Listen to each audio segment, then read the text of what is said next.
Madam President, last Friday, President Biden announced the elements of a proposed plan for a permanent ceasefire in Gaza. If accepted by both Israel and Hamas, the plan would prevent many more months of death and destruction. It would save countless lives, free the hostages, and offer a way forward to lasting peace between Israelis and Palestinians. In order for the plan to succeed, the president will need to use the leverage that only he has as president, that leverage with Israel, with Egypt, Qatar, Jordan, and others. I believe it will also require a very decisive change in our own policy. After 8 months of relentless bombing and shelling, the United States should stop supporting a war strategy that has not only caused massive death and destruction, but has failed to achieve either of Prime Minister Netanyahu's key objectives: total victory over Hamas and release of the remaining hostages. Instead, 8 months into this war, Gaza is in ruins. Tens of thousands of Palestinians have been killed, and many more have been injured, including thousands of women and children. Some 100 hostages remain trapped underground. They are subjected to daily abuse by their captors while bombs explode above them, with no idea if they will live to see the light of day.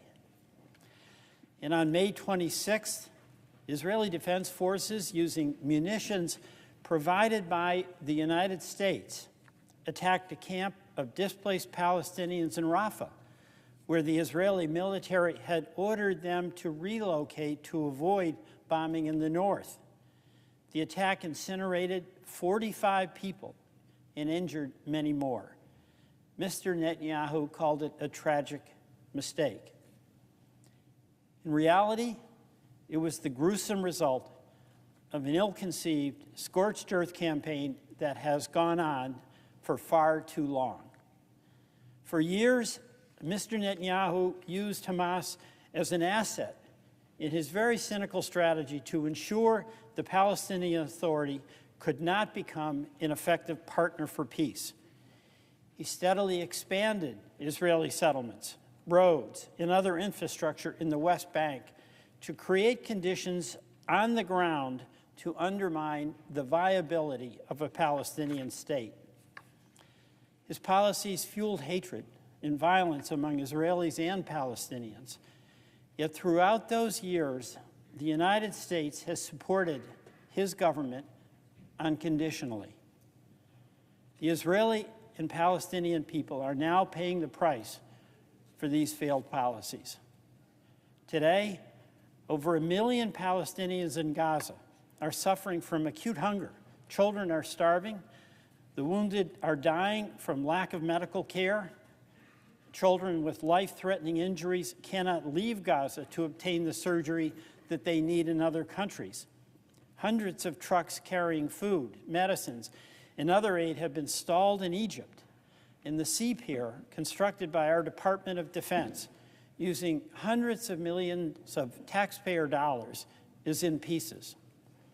Despite intensifying criticism around the world, Mr. Netanyahu has responded to his many critics, including Israeli citizens, with reckless defiance.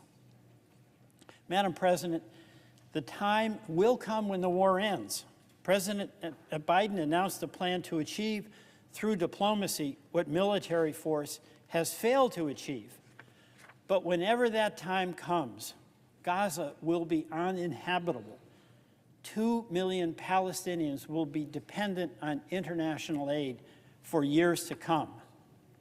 Rather than bringing security and peace to the Middle East, I fear that the legacies of this war could be the opposite: more hatred, and regardless of what is left of Hamas, more acts of violence against Israelis and Americans. Last week, Secretary Blinken said Israel must decide if its military actions are worth the cost in civilian lives. I agree. But the United States, not just Israel, must answer this question too.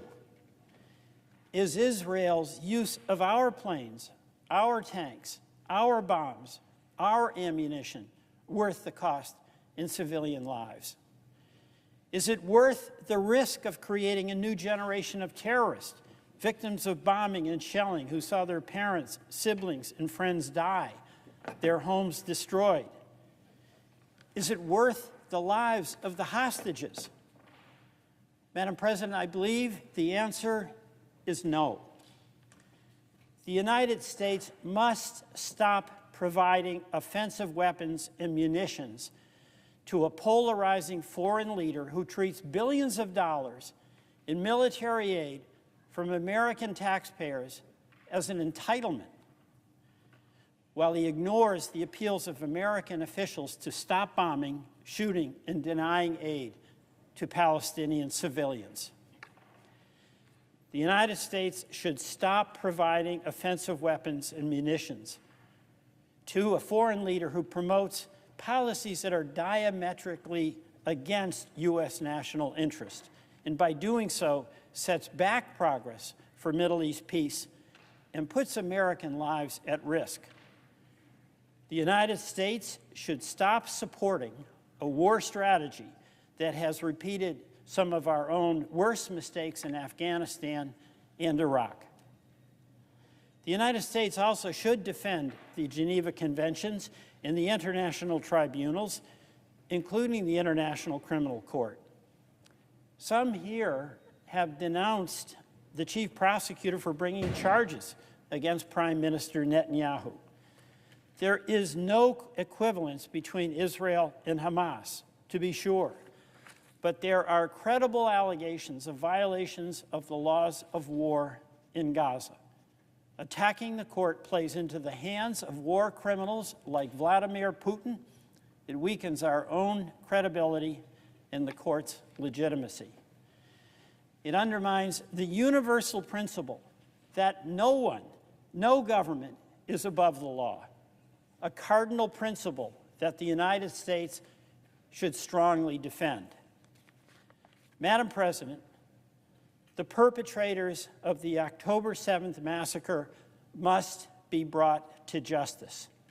Such horrendous crimes must not go unpunished. But destroying Rafah is not going to finish off Hamas. It is not going to save the hostages. It may doom them. President Biden has outlined a credible plan for peace. While Israel and Hamas will ultimately decide when this war ends, we, the United States, we can decide when it ends for us. Secretary Blinken asked the right question, which should have been asked months ago. The right answer is no. Israel's bombardment of Gaza is not worth the cost in civilian lives, and we should stop supporting it. Madam President, I yield.